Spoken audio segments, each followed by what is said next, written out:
This room probably never could have imagined all that has happened since it was built.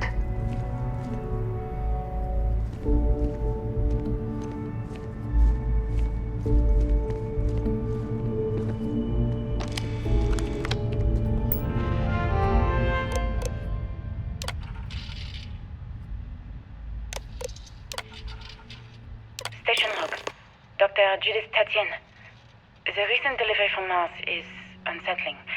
I was expecting rock samples or maybe fossils of microbial life. Instead, Dr. Victor Isa comes with 2 members of the military. Everything they've brought back is under wraps. What could a theoretical physicist need with a sample from Mars?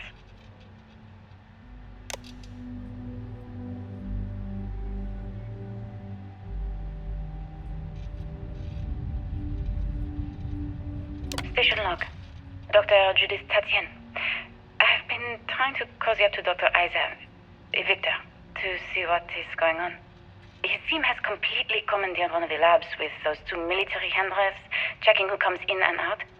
I joked that maybe he found a little gray man and was doing an autopsy, and he grew very pale. 2 days later, he sends me a request asking for more information on my background in materials science, metallurgical engineering. Oh, we have a meeting tomorrow. I think I'm being invited into the lab.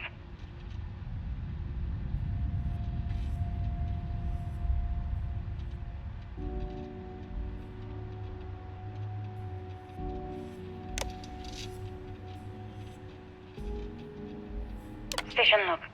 Dr. Judith Tatienne. I have never been so nervous since I defended my dissertation.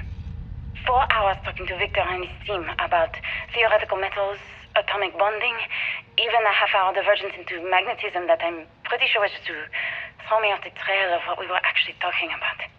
Then, I got to see the lab. I don't know how much I should say, but the periodic table just got thrown out the window.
There's something wrong with the math? I think it's quite straightforward. That's not what I'm asking. We've had no success extracting even a sample of material from the object. No explanation for the gravitational effects, no motion graph to explain its harmonic frequencies. I can't even establish a melting point.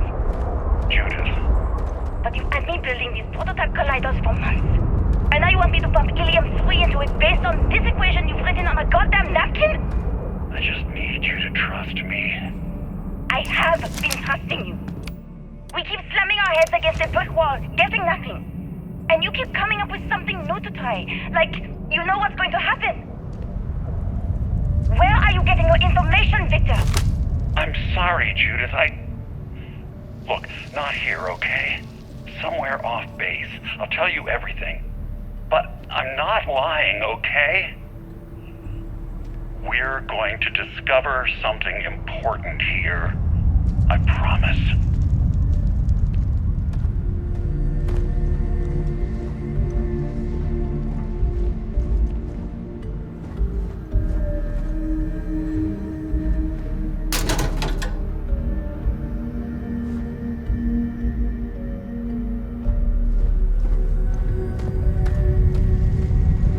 Looks like early testing for planetary habitats. The looks on their faces if we could show them all that we have learned.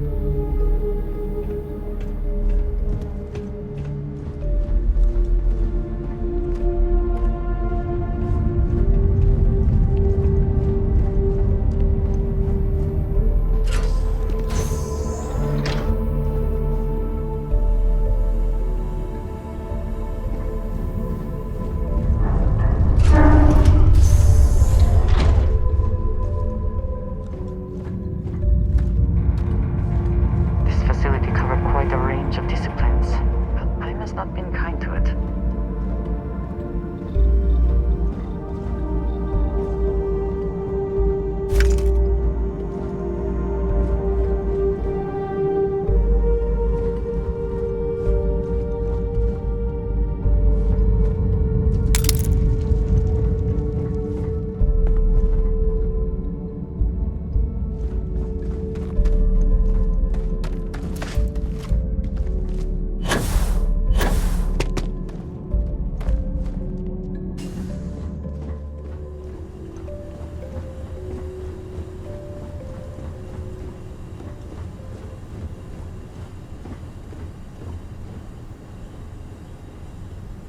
I'm impressed.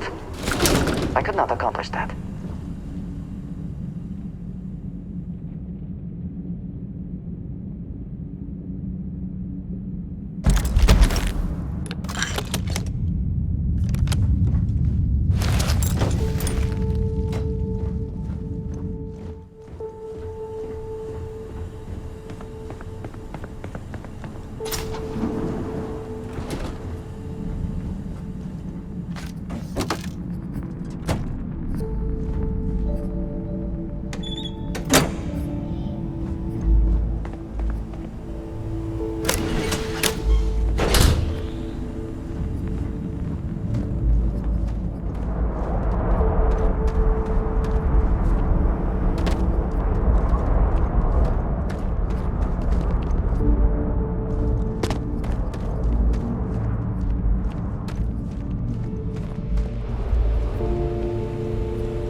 massive. I wonder how many knew how big it really was.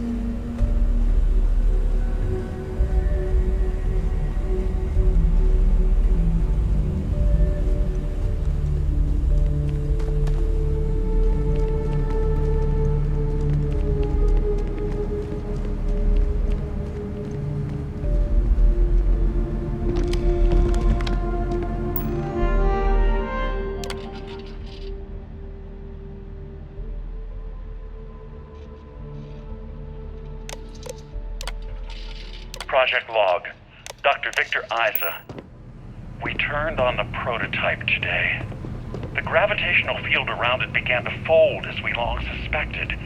Complete reversal of gravitational pull was observed on dozens of loose objects around the lab. I'm setting up a meeting with the directors to propose a larger test. The prototype proves we don't need the original anymore, but further work is going to have to take place in space. Somewhere with abundant helium-3 and with a civilian partner. Someone with access to large-scale manufacturing resources and computational equipment. Engineering gravitational folds pulling the far side of the solar system closer to us? It's all going to be possible.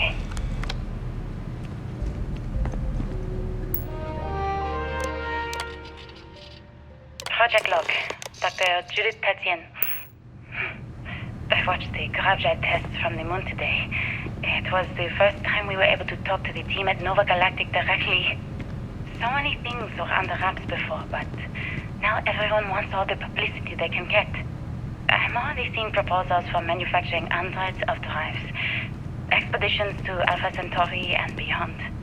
It's also overwhelming and worrying. It could take years, decades, before we know what all the side effects of operating a grav drive can be. We must be nearing the artifact. It is here. Like a bunch of pioneers racing towards the edges of the frontier without knowing about the grizzly bears in the mountains.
I never actually got to visit your labs back when we were working on the grav drive projects.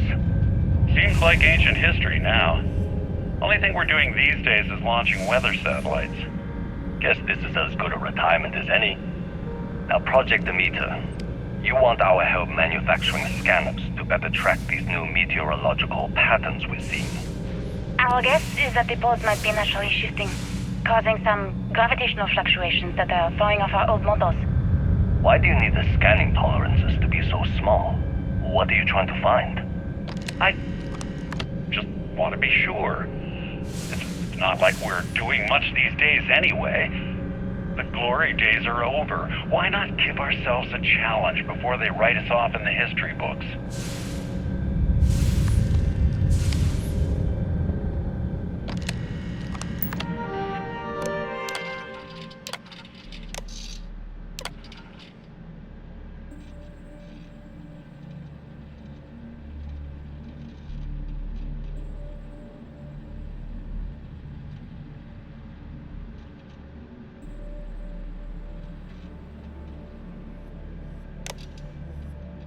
I know what I'm seeing, Victor. The data coming back from the satellites is very clear. It's the grav drive. All those jumps from the moon. At this rate, Earth's atmosphere is going to start sputtering out into space. Can the drives be fixed? I'm working on some Someone designs lost that that for a should reason. Let discreetly us see solve what the it problem. is. Under the guise of an emergency update to the fueling pumps. We're talking about the end of Earth, and you're trying to be subtle about it. Judith, the last thing we need is people losing faith in grav drive technology. That might be our only option. To what? Are you seriously saying we should abandon Earth? The timeline is under 50 years. A blink of an eye for a planet, but more than enough time for a human exodus. And what do we tell people? We say it's an act of God, one that science has found a solution for. Time for humanity to take its place in the stars. You knew, didn't you?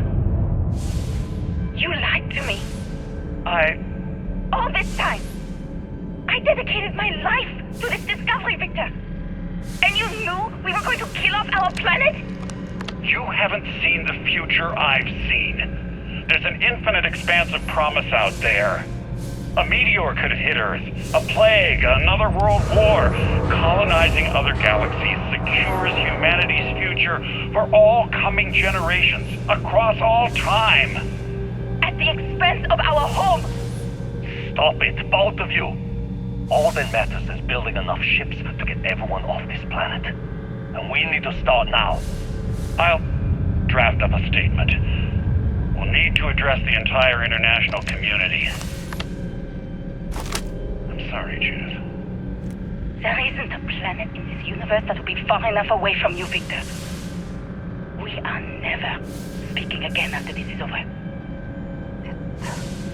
It's all connected. The artifacts, grav drives, our very existence here in the settled systems. How did we not see it before now?